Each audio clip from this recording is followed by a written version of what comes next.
राधे राधे, हरे कृष्णा। दोस्तों, आज की इस वीडियो में सुनेंगे हम मार्गशीर्ष महीने यानी अगहन महीने महात्म की तीसरे अध्याय की कथा। अगर आज से पहले आपने जो पहले की कथा है नहीं सुनी है तो हमारे चैनल पर अपलोड है, आप वहां से जाकर सुन सकते हैं। तो चलिए आज का कथा शुरू करते हैं। राजा सुयज्ञ ने कहा, हे प्रभु, आज मेरा जन्म सफल हो गया, मेरा जीवन सार्थक हो गया। मेरे लिए आपका श्राप भक्ति का कारण होने से वरदान बन गया है। समस्त मंगलों का भी मंगल करने वाली हरि भक्ति परम दुर्लभ है। हे विप्रवर, देवों में जो 5 प्रकार की भक्ति बताई है वो भी इनके समान नहीं है। महामुनि परमात्मा श्री कृष्ण में जिस प्रकार भी मेरी भक्ति संभव हो सके वह उपाय कीजिए, क्योंकि वह सभी के लिए परम दुर्लभ है। केवल जल में तीर्थ ही तीर्थ नहीं है, मिट्टी और पत्थर की प्रतिमा रूप देवता ही देवता नहीं है। श्री कृष्ण भक्त की मुख्य तीर्थ और देवता है। वे जल में तीर्थ और मिट्टी पत्थर के देवता दीर्घ काल में उपासक को पवित्र करते हैं, परंतु श्री कृष्ण भक्ति दर्शन मात्र से ही पवित्र कर देता है। विप्रवा, आप वैष्णव है, अतः ब्राह्मणों में श्रेष्ठ है, साथ ही महान यज्ञ में श्रेष्ठ सागर है।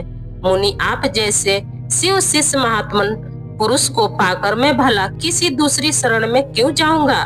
महामुनि, आपको श्राप से इस समय मैं गलती कुष्ठ का रोगी हो गया हूँ, अपवित्र हो गया हूँ और तप के अधिकार से वंचित हो गया हूँ। ऐसी दशा में मैं भला कैसे तपस्या करूँ। सुतपा बोले, राजन, सनातनी विष्णु माया हरि भक्ति प्रदान करने वाली है। वह जिन लोगों पर कृपा करती है उन्हें सदैव भक्ति देती है। माया जिन्हें मोहित करती है उन्हें हरि भक्ति नहीं देती, अपितु उनके नश्वर धन देकर ठग लेती है। इसलिए तुम प्राकृतिक गुणों से रहित कृष्ण प्रेममय शक्ति और श्री कृष्ण के प्राणों की अधराष्ट्री देवी श्री राधा की आराधना करो, जो संपूर्ण संपदाओं को देने वाली है। उनकी कृपा और सेवा से शीघ्र ही तुम गोलोक में चले जाओगे। वे सर्व आराध्य श्री कृष्ण से भी सेवित और पूजित है। निगुण परमात्मा श्री कृष्ण तो ध्यान से ही वश में ना होने वाले हैं और बड़े दुरारा हैं। उनकी सेवा करके भजन में बड़े लंबे समय तक उनकी सेवा करते हैं। अनेकों जन्मों के बाद फिर गोलोक में जाते हैं, किंतु सर्व संपन्न सर्वपूर्णी श्री राधा महाविष्णु की भी जननी है, कृपामयी है। इसलिए उनका दर्शन करके उनकी भक्ति करने के भक्त जन शीघ्र ही गोलोक में चले जाते हैं। तुम 1 सहस्त्र वर्षों तक ब्राह्मण का चरण धोकर पीते रहो, जिससे कामदेव के समान रूपवान और रोगहीन हो जाओगे। जब तक पृथ्वी ब्राह्मण के चरणोदक से भीगी रहती है तब तक उस ब्राह्मण भक्त पुरुष के पितर कमल के पत्तों में जल पीते हैं।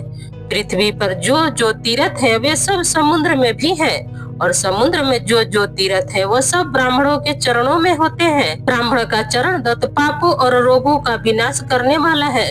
वह संपूर्ण तीर्थों के जल के समान भोग और मोक्ष देने वाला है और शुभ है। ब्राह्मण मनुष्य के रूप में साक्षात देवाधिदेव जगन्नाथ है। ब्राह्मण के दिए हुए पदार्थ को सभी देवता भोग लगाते हैं। ऐसा कहकर ब्राह्मण सुतपा सुयज्ञ के सत्कार को ग्रहण करके अपने घर को चले गए। जाते जाते वे यह कह गए कि मैं 1 वर्ष के बाद फिर आऊंगा। हे शिवे, राजा प्रतिदिन भक्ति भाव से अब ब्राह्मण के चरणोदक का पान करने लगे। उन्होंने 1 वर्ष तक ब्राह्मणों की पूजा की और उन्हें भोजन कराया। समय बीतते बीतते राजा रोग व्याधि से मुक्त हो गया और फिर कश्यप कुल में अग्रणी मुनि श्रेष्ठ सुतपा वहां चले गए।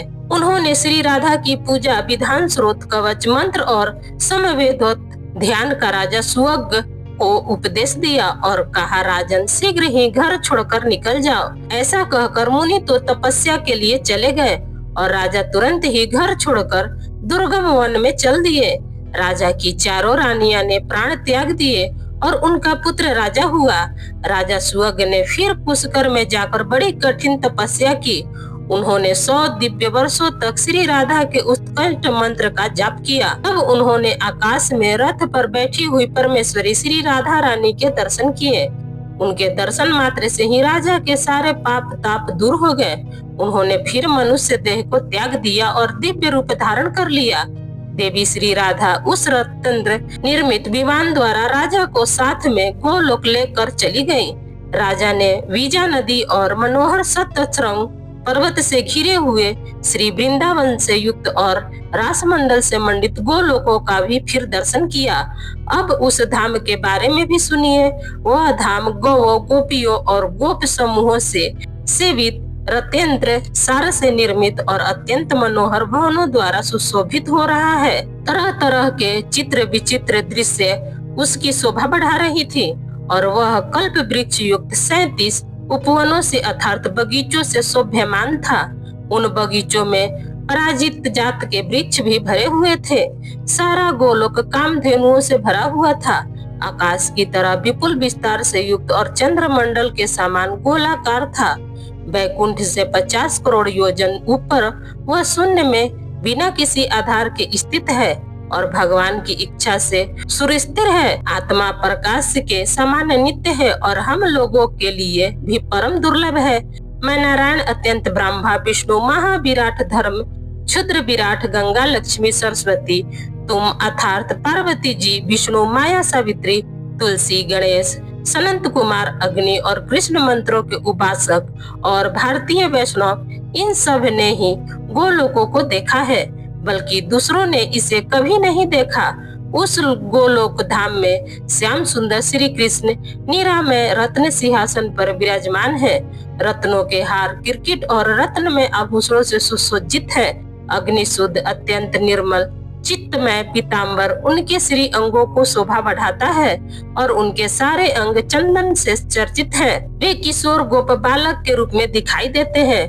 नूतन जलधर के समान श्याम कांत श्वेत कमल के समान नेत्र शरद की पूर्णिमा के चंद्रमंडल को तिरस्कृत करने वाला मंदहास्य से सुशोभित उनका सुंदर मुख मनोहर आकृति 2 भुजाएं और हाथों में मुरली, बस यही उनकी रूप की झांकी है।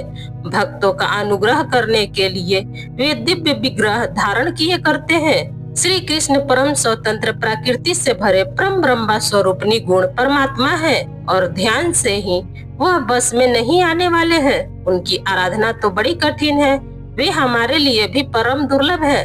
उनके प्रिय सखा 12 ग्वाल बाल सफेद चंवर लेकर उनकी सेवा किया करते हैं। प्रेम पीड़िता वही शुद्ध चिन्मय वस्त्र धारणी रत्न विभूषण विभूषिता और परम मनोहारिणी गोपिकाएं मंद मंद मुस्कुराती हुई उनकी छवि को देखा करती हैं।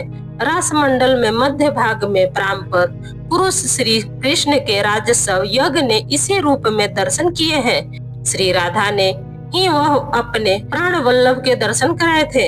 चारों वेद मनोहर मूर्ति धारण करके उनके दर्शन किया करती थी। राग रागनियां भी मूर्ति मर्ती होकर वाद्य यंत्र और मुख से उन्हें अत्यंत मनोहर संगीत सुनाती थी। हे शिवे, नित्य सनातनी प्रकृति के साथ ही भी सदा उनके चरणाविंदों की सेवा करती हो। वे तुलसी दल में मंडित होती हैं और कस्तूरी कुमकुम गंध चंदन दुर्वा अक्षत प्राजिता पुष्प और बीजा के निर्मल जल से उनके लिए नित्य अर्घ्य दिया जाता है। उस समय तो उनकी बड़ी शोभा होती है। तो श्री कृष्ण का दर्शन करके संस्कृत होकर राजा सुअग तुरंत रथ से उतर पड़े। उनकी आंखों से आंसू बहने लगे। पुलकित शरीर से भगवान के चरणों में मस्तक रखकर फिर उन्होंने उन्हें प्रणाम किया। परमात्मा श्री कृष्ण ने राजा को अपना दासत्व सुशासित और सत्य और अविचलित श्री कृष्ण भक्ति प्रदान की, जो कि हम लोगों के लिए भी परम दुर्लभ है। हे देवी, फिर श्री राधा अपने रथ से उतरकर श्री कृष्ण के वृक्ष में विराजमान हो गई। उनकी अत्यंत प्यारी गोपियां सफेद चवत लेकर उनकी सेवा में लग गई। उनके आने पर श्री कृष्ण भक्ति और आदर से सहसा उठकर खड़ी हो गए। उन्होंने मंद मंद मुस्कान के साथ श्री राधा के साथ वार्तालाप और उनका सम्मान किया।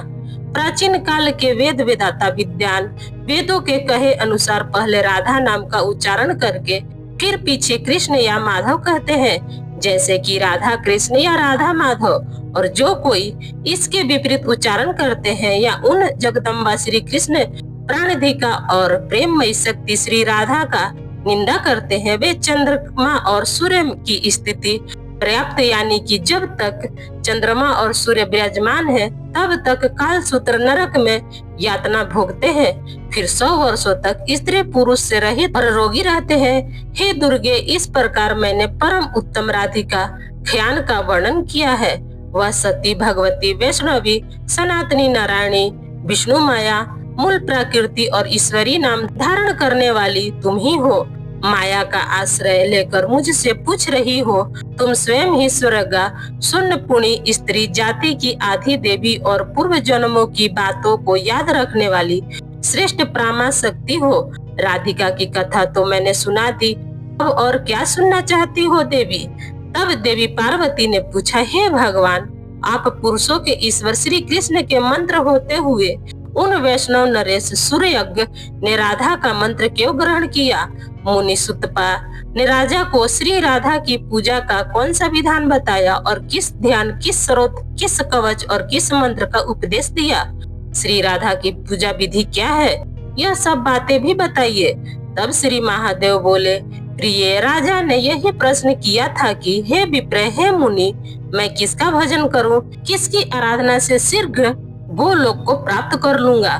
तब उनके ऐसा कहने पर ब्राह्मण शिरोमणि ने राजा सुअज्ञ से कहा, महाराज, श्री कृष्ण की सेवा से उनके लोक को तुम बहुत जन्मों में प्राप्त करोगे, इसलिए उनके प्राणों के अधिष्ठात्री देवी प्रास्त पर स्वरूपा श्री राधा का भजन करो।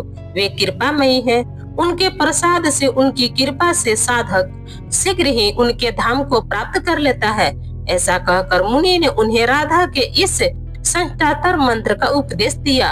वह मंत्र इस प्रकार है, ओम राधाय स्वाहा। इसके बाद प्राणमय, भूत शुद्धि, मंत्र न्यास, कर न्यास, अंग न्यास, उनके स्वर दुर्लभ ध्यान स्रोत और कवची भक्ति भाव से राजा को शिक्षा दी। राजा ने फिर उसी क्रम से उस मंत्र का जाप किया। साथ ही श्री कृष्ण ने पूर्व काल में जिस ध्यान के द्वारा श्री राधा रानी का चिंतन और पूजन किया था, उसी सामवेदत ध्यान के अनुसार उनके स्वरूप का चिंतन भी किया। वह ध्यान मंगलों के लिए भी मंगलकारी है। अब श्री महादेव जी देवी पार्वती को राधा रानी के ध्यान के बारे में बता रहे हैं। महादेव जी कहते हैं, श्री राधा की अंग कांत श्वेत चंपा के समान है, गौर है। वे अपने अंगों में करोड़ों चंद्रमाओं के समान मनोहर कांत धारण करती हैं। उनका मुख शरद ऋतु की पूर्णिमा के चंद्रमा को लज्जित करता है। दोनों नेत्र शरद काल में प्रफुल्ल कमलों की शोभा को भी छीन लेते हैं। उनके होठ पके हुए अनार की लाली को धारण करते हैं। वे श्रेष्ठ सुंदरी हैं। मुक्ता की पंक्तियों को तिरस्कृत करने वाली दंत पंक्ति उनके मुख की मनोहरता को बढ़ाती है। उनके सुंदर मुख पर सदा मुस्कान जनित प्रसन्नता खिलती रहती है। वे अपने भक्तों पर कृपा करने के लिए बड़ी व्याकुल रहती हैं। अग्नि शुद्धि चिन्ह में वस्त्र उनके श्री अंगों को ढके रहते हैं। वे रत्नों के हार में सुसज्जित रहती हैं। रत्नमय केयरू और कंगन धारण करती हैं। रत्नों के ही बने हुए मंजरी उनके पैरों की शोभा बढ़ाते हैं। रत्न निर्मित विचित्र कुंडल उनके दोनों कानों की श्री वृद्धि करती हैं। सूर्य प्रभा की प्रतिमा रूप कपोल अर्थात काल युगल से भी वे सुसज्जित होती हैं। अमूल रत्नों के बने हुए कंठार उनकी गर्दन को वशीभूत करते हैं। उत्तम रत्नों के सार तत्व से निर्मित किरकिट मुकुट उनकी उज्ज्वलता को जागृत किए रहते हैं। रत्नों की अंगूठी और चैन या पास आदि उनकी शोभा बढ़ाते हैं। वे मालती के पुष्पों और हारों से अंकित केश पास धारण करती हैं। वे रूप की अथराष्टी देवी और गजराज की तरह मंद गति से चला करती हैं। वे स्वयं अत्यंत प्यारी हैं। ऐसी गोप किशोरियां श्वेत चौर लेकर उनकी सेवा किया करती हैं। कस्तूरी की बेदी, चंदन के बिंदु और सिंदूर की टिकटिकी से उनके मनोहर समित का निम्न भाग अर्थात उनका मस्तक अत्यंत उत्थित दिखाई देता है। रास में रासेश्वर के सहित विराजित राजेश्वरी राधा जी का मैं भजन करता हूँ। इस प्रकार ध्यान पर मस्तक पर पुष्प अर्पित करके पुनः जगदम्बा श्री राधा का चिंतन करें और फिर फूल चढ़ाएं। फिर से ध्यान के बाद 16 उपचार अर्पित करें, जिन्हें हम सर उपचार विधि भी कहते हैं, जिसमें आपको किन किन बातों का ध्यान रखना चाहिए। ध्यान पूर्वक सुनिए। आसनबद्ध पाद, अध गंध, अनुलेपन, धूप दीप, सुंदर पुष्प, स्नाने अर्थात उन्हें स्नान कराना, रत्न भूषण, निवेद्य नैवेद्य सुशोजित, तांबुल अर्थात पान जल, मधुपर्क, रत्नमय शैया के 16 उपचार राधा रानी के बताए गए हैं। राजा ने इनमें से प्रत्येक वेद मंत्रों का उच्चारण पूर्व भक्ति भाव से राधा रानी को अर्पित किया। हे शिव, इन उपचारों के अर्पण के लिए जो सौम्य सुर मंत्र है, अब उन्हें भी सुनो। श्री राधा रानी को आसन अर्पित करते समय इस मंत्र का जाप करना चाहिए। रत्नसार विक्रामं च निर्मित विश्वकर्मणा वरम सिंहासन रसमय राधा पूजासु गहत नाम अर्थात हे राधे, पूजा के अवसर पर विश्वकर्मा जी द्वारा रचित रमणी श्रेष्ठ सिंहासन को रत्नसार का बना हुआ है, उन्हें ग्रहण कीजिए। वस्त्र अर्पित करते समय कहें, हे देवी, बहुमूल्य रत्नों से जित सूक्ष्म वस्त्र जिसका मूल्य अंका नहीं जा सकता आपकी सेवा में प्रस्तुत है। वह अग्नि से शुद्ध किया गया, चिन्ह में और स्वभाव का निर्मल है, इसे स्वीकार कीजिए।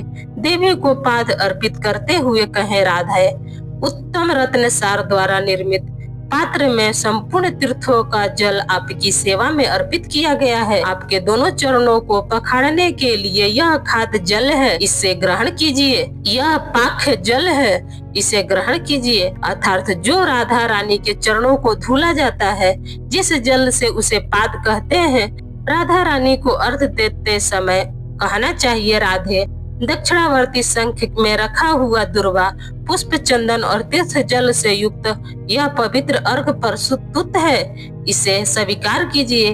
राधे रानी को गंध अर्थात धूप दीप आदि अर्पित करते हुए कहना चाहिए, हे राधे, पार्थिव द्रव्यों से संबोधित अत्यंत सुगंधित मंगलपोई और पवित्र गंध मुझसे ग्रहण कीजिए। गंध में आप इत्र भी राधा रानी को अर्पित कर सकते हैं। अनुलोपन अर्थात चंदन अर्पित करते समय इस प्रकार के, हे देवेश्वरी, कस्तूरी कुमकुम और सुगंध से युक्त यह सुगंधित चंदन चूर्ण अनुलेपन के रूप में आपके सामने प्रस्तुत है, इसे स्वीकार कीजिए।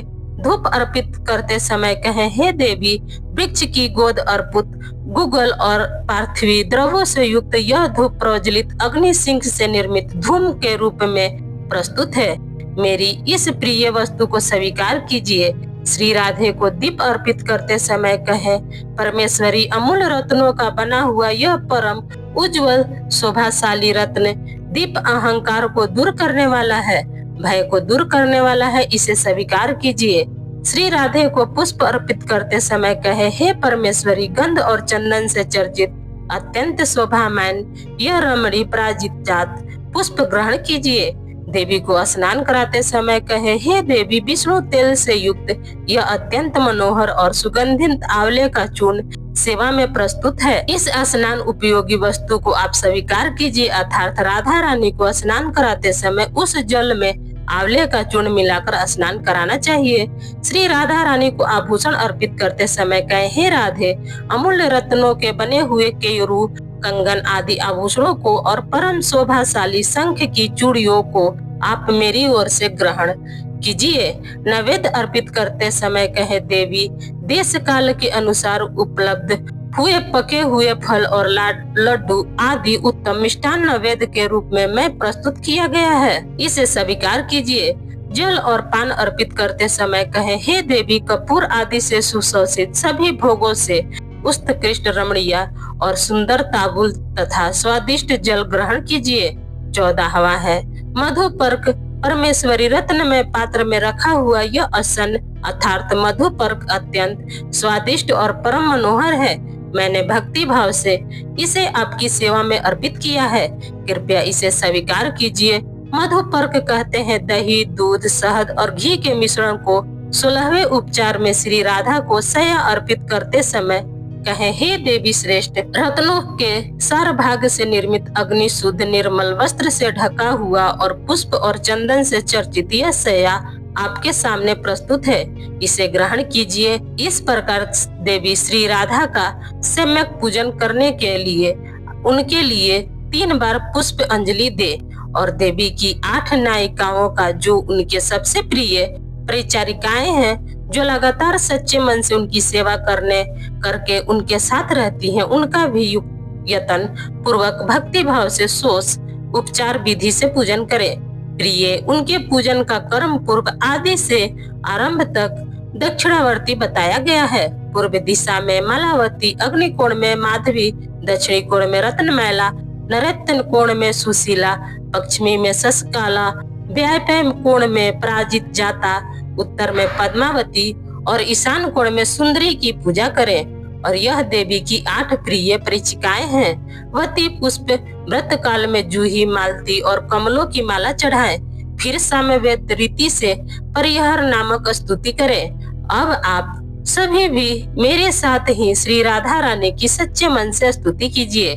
मेरे साथ दोहराइए, हे राधा रानी, आप देवी हो, जगत जननी सनातनी विष्णु माया हो, श्री कृष्ण के प्राणों की अधराष्ट्री देवी और उन्हें प्राणों से भी अत्यधिक प्यारी हो, शुभ स्वरूपा हो, कृष्णमय भक्त शक्ति और श्री कृष्ण सौभाग्य रूपणी हो। श्री कृष्ण की भक्ति प्रदान करने वाली मंगलदायिनी राधे, आपको नमस्कार है।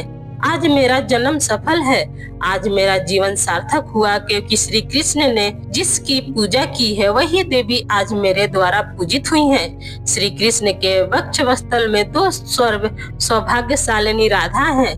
वे ही रास मंडल में राजेश्वरी, वृंदावन में वृंदा, गोलोक में कृष्ण प्रिया, तुलसी कानन में तुलसी, कृष्ण संग में चंपावती, चंपक कानन में कीड़ा, चंद्रवन में चंद्रावली, सत्य श्रीगाग में पर्वत पर सती बीजा, तटवर्ती कानन में ब्रिजा पद हंत्री, पद्मावन में पद्मावती, संपूर्ण स्वर्ग में देव दुख निवासिनी, स्वर्ग लक्ष्मी और शंकर जी के वक्ष स्थल पर सनातनी विष्णु माया दुर्गा है।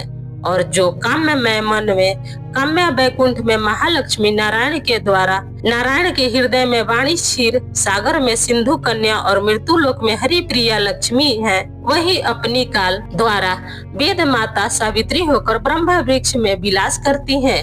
हे देवी राधे, आप ही अपनी कला में धर्म की पत्नी और मुनि नर नारायण की जननी हो। आप ही अपनी कला द्वारा तुलसी और भुवन पावनी गंगा हो। गोपियों तो आपके रोमकूट में प्रकट हुई हैं। रोहिणी और रति आपकी कला की अंश स्वरूपा है। सतरूपा सच्ची और दत्ती आपकी कला और कला रूपणी है।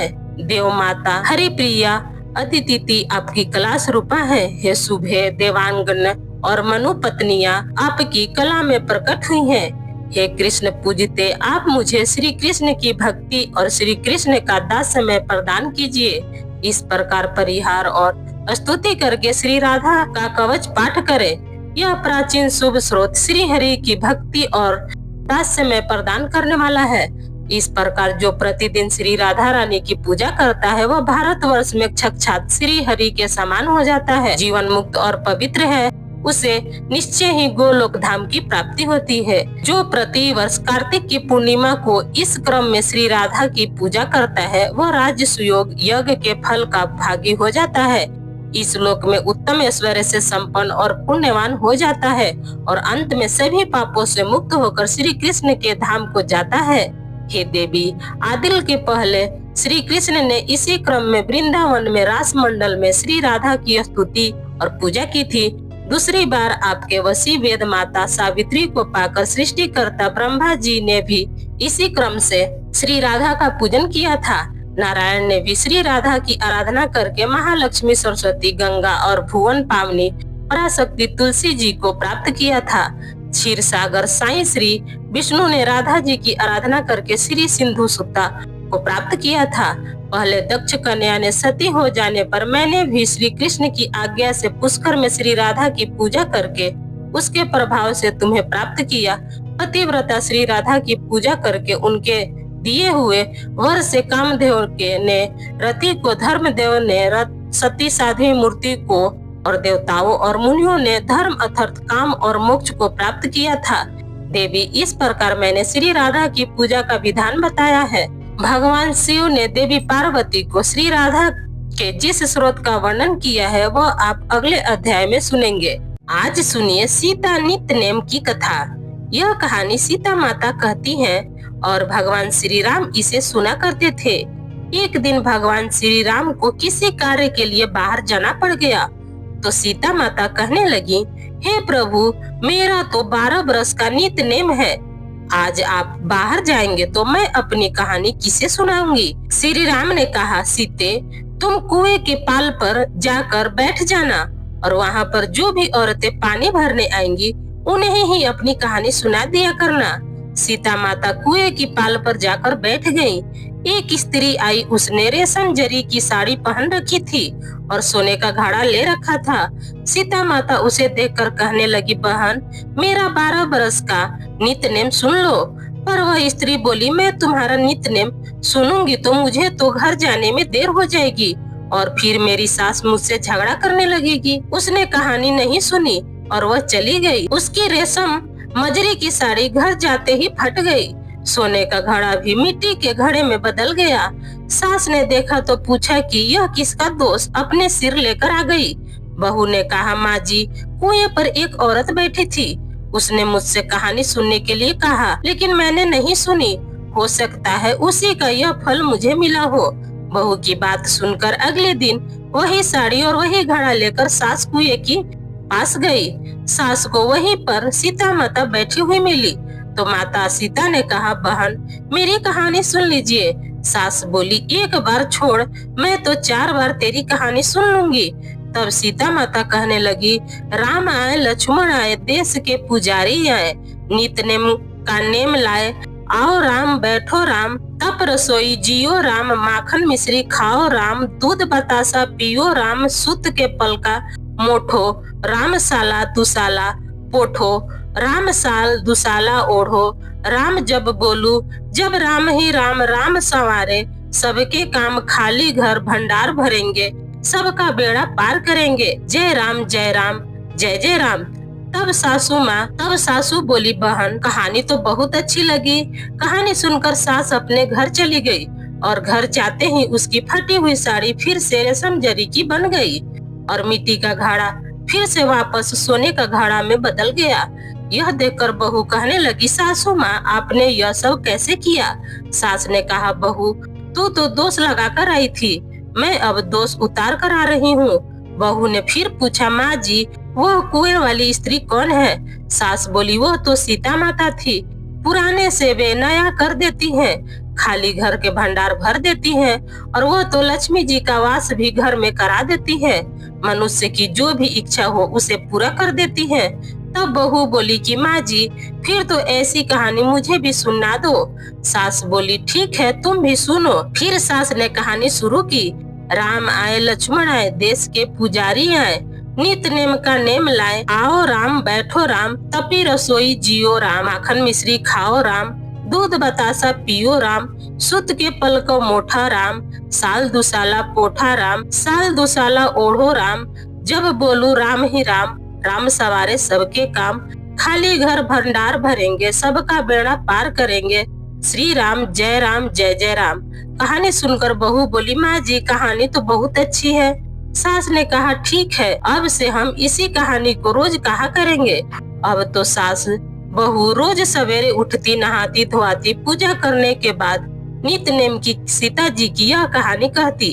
एक दिन उनके यहाँ एक पड़ोसन आई और बोली कि बहन, आँच दे दो। तो बहू बोली कि आज तो अभी हमने जलाई नहीं है। पड़ोसन ने कहा, तब फिर तुम सुबह 4 बजे से उठकर क्या कर रही हो। तो उन्होंने बताया कि हम तो सुबह उठकर पूजा करते हैं, फिर सीता माता की नित्य नेम की कहानी सुनते हैं। पड़ोसन ने उनकी बात सुनकर फिर कहा, सीता माता की कहानी कहने में तुम्हें क्या मिलता है। तब वे बोली कि इनकी कहानी कहने से तो घर में भंडार भर जाते हैं, सारे काम सिद्ध हो जाते हैं, सारे मन की कामनाएं भी पूर्ण हो जाती है। पड़ोसन बोली कि बहन, फिर तो ऐसी कहानी मुझे भी सुना दो। तब बहू बोली, ठीक है, तुम भी यह कहानी सुन लो। बहू बोली, राम आए, लक्ष्मण आए, देश के पुजारी आए, नित नेम का नेम लाए, आओ राम, बैठो राम, तपी रसोई जियो राम, माखन मिश्री खाओ राम, दूध बतासा पियो राम, सूत के पलक मोठो राम, साल दुसाला पोठो राम, साल दुसाला ओढ़ो राम, जब बोलू जब राम ही राम, राम सवारे सबके खाली घर भंडार भरेंगे, सबका बेड़ा पार करेंगे, श्री राम जय जय राम। सारी कहानी सुनने के बाद पड़ोसन कहने लगी, बहन, कहानी तो मुझे बहुत अच्छी लगी, अब तो वह पड़ोसन भी नित नेम सीता माता की कहानी कहने लगी। कहानी कहने से सीता माता ने पड़ोसन के भी भंडार भर दिए। अब तो पूरे मोहल्ले में नित नेम की कथा चल पड़ी और हर किसी की मनोकामना पूर्ण होने लगी। हे सीता माता, जैसे आपने उन सभी के भंडार भरे वैसे ही आप हमारे भी भंडार भरना। कहानी कहने वाले, सुनने वाले और हुकार भरने वाले के भी भरना। सभी प्रेम से बोलिए सीता मैया की जय। सीता नित नेम की कहानी की जय। तो ये मेरा वीडियो बस यहीं तक का था। कैसा लगा आपको मेरा वीडियो, ये बताने के लिए कमेंट्स बॉक्स में जरूर कमेंट करिएगा। अगर आपको मेरा वीडियो पसंद आता है तो प्लीज आप मेरे वीडियो को एक लाइक कर दीजिएगा। चैनल पर पहली बार आया है तो चैनल को भी पक्का सब्सक्राइब कर दीजिएगा, क्योंकि दोस्तों आपका एक लाइक हमें बहुत हिम्मत और प्रेरणा देती है आगे की वीडियो बनाने के लिए। फिर मिलती हूँ एक नए वीडियो के साथ। तब तक जहाँ भी रहिए खूब खुश रहिए, स्वस्थ रहिए। धन्यवाद।